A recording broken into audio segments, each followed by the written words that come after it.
Well, the next item on the agenda is second read and approval of revisions to policy IKA, grading assessment systems, and second read and approval of regulation IKA-ARC.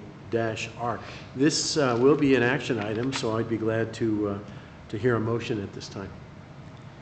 I move that the Board of Education of Wilton County School District 6 approve the revisions to policy IKA, grading and assessment systems, and adopt the regulation IKA-R, grading assessment systems as presented.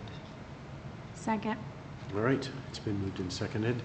Dr. Pilch, take charge for us, won't you? So this comes before you in response to new requirements that were brought to us based on last year's work at the legislative level as well as CDE. And Dr. Dattery has shared this with you in the past, and she can take questions if you have additional questions tonight, or I can as well. Okay. Comments or questions? We've been working, as you mentioned, to kind of step by step to get this to this point of acceptability. Anyone on the board have an additional question beyond what we've discussed? Very well. Roll call, Ms. Brand? Mr. DeWitt? Aye. Mr. Hafley? Aye. Mr. Hall? Aye. Mr. Lydiak? Aye. Mr. Richardson? Aye. Mrs. Solis? Aye. And the motion carries 6-0. Very nice. Thank you very much. The next item is the District Accountability Committee and School Accountability Committee's membership approval. Dr. Pilch? Thank you. So each year we are required to have board take action and approve the District Accountability Committee as well as each school's School Accountability Committee. And so we have Dr. Dattery and Mr. Ken Watts here this evening. Ken is the chair of the District Accountability Committee, and Dr. Dattery leads the committee. And they're here to share a little bit of information with you about this work, and then hopefully to have you approve their offering of these two teams. Thank you, Superintendent Pilch. President DeWitt and members of the board, we are pleased to be able to present to you this evening on this action item. As per state law, the following actions are required by the local school board, as Dr. Pilch just mentioned. One is the approval of the membership of the District Accountability Committee, and the second is the approval of the membership of the School Accountability Committees, plural. So just to provide you just a little bit of background on these committees, the Colorado Department of Education publishes annually a District Accountability Handbook. It is on its website, and it does provide districts with an outline of the requirements and the responsibilities for state, district, and school stakeholders in the overall state's accountability process. The 2015 Accountability Handbook has been updated and reflects not only the state assessment transition, but also the accountability clock pause information that I shared with you at the last work session. So Ken, Mr. Ken Watts, is our district accountability president, and he's going to share a little bit more about our district accountability committee and the responsibilities. Thank you, Ken. Thank you. Good evening, President DeWitt, Dr. Pilch, members of the board. The Board of Education is responsible for either appointing or creating a process for electing members of a district accountability committee. The process in Greeley Evans School District 6, as outlined in the bylaws revised in the fall of 2015, has been to have a representative from each school serve on the District Accountability Committee.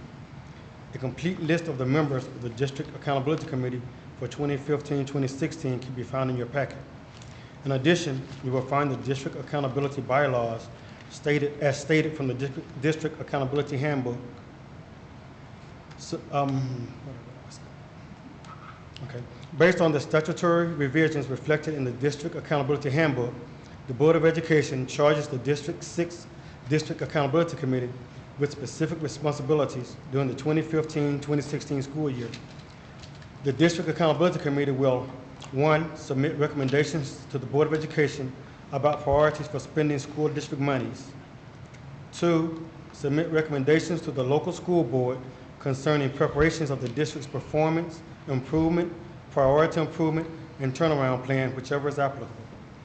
3, review any charter school applications received by the Board of Education, and if any Board of Education receives a charter school renewal application, and upon the request of the district and at the District Accountability Committee's option, reviewing any renewal application prior to consideration by the local school board. 4, at least annually, cooperatively determine with the local school board the areas and issues in addition to the budget issues that the DAC shall study and make recommendations upon. 5, at its option, meet at least quarterly to discuss whether district leadership personnel and infrastructure are advancing or impeding implementation of the district's performance improvement, priority improvement, or turnaround plan, whichever is applicable. 6, provide recommendations to the principals on an advisory basis concerning the development and use of assessment tools to measure and evaluate student academic growth as it relates to teacher evaluations. 7, consult with all required stakeholders with regard to federally funded activities. 8, publicize opportunities to serve and solicit parents to serve on the DAC. 9, assist the district in implementing the district's family engagement policy.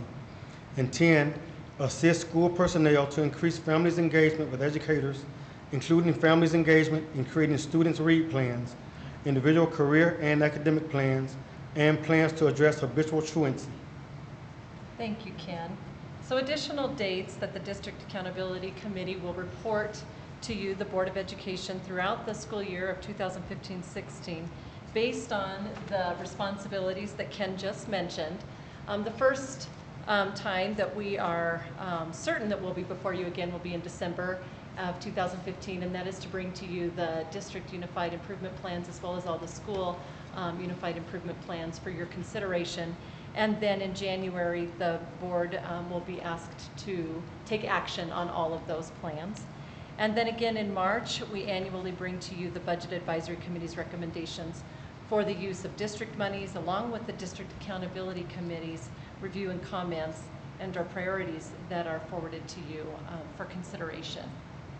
So each school, as I mentioned, is also responsible for establishing the school accountability committees, and you have the list of those complete memberships for each of the schools, as well as the composition of the school accountability committees and their responsibilities. So I appreciate your brief moment that you've allowed us the opportunity to present to you tonight on this action item. Well, thank you very much. Now, did I properly introduce this as an action item? I don't know, sure. I thought I did. No. All right. Nobody's done it yet. Well, let's do that. It is an action item. You may have heard that already. And in view of that, I'd be glad to listen to a motion to this effect. I move that the Board of Education of Wall County School District 6 approve the membership of the district and school accountability committees and the responsibilities of the District Accountability Committee as presented. Second. I knew we had done it. I just had the timing Right. off. Very good. Excellent. We may have a few questions, comments or questions from board members. Mr. Lydiak. Just simply a heartfelt thank you to the members and to you, Mr. Watson, to the members of the DAC committee as well as the School Accountability Committee, because we desperately need those members serving, and we need their input and their time, and it does take a lot of time. So thanks to everyone that participates for us. It's a very important job to this Board of Education. Mr. Havely. I want to thank everybody involved, but Ken, I want to thank you more than anybody on our committees. You're a wonderful parent and a huge advocate for our district, and I wish that everybody had the same passion, care, and love for everybody that's part of this organization, and we're very blessed and fortunate to have you. Other comments from board members? We've been watching this development come over the past few weeks. One of the things I want to echo certainly would be thanks to community members who oftentimes have to be reminded that there is a connection between School District 6 and members of the communities that have no children in those schools. We still need your connection, and we benefit from input from individuals from the community. So I notice those community members are identified on our list, and I'm excited that they're willing to invest time in our schools as well. Seeing no other comments coming from the floor, roll call, Ms. Brand. Mr. DeWitt? Aye. Mr. Haefele? Aye. Mr. Hall? Aye. Mr. Lydiak? Aye. Mr. Richardson? Aye. Mrs. Solis? Aye. And the motion carries 6-0. Excellent. Thank you both very much. Thank you.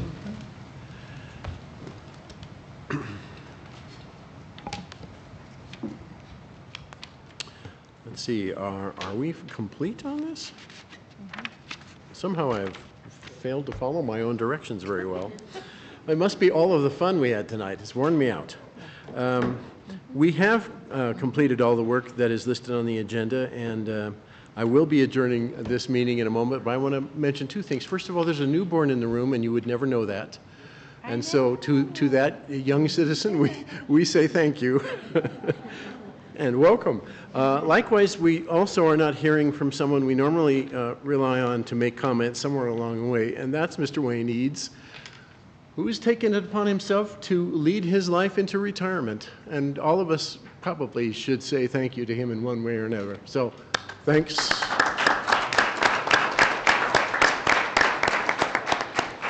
So, this meeting is now adjourned. Thank you.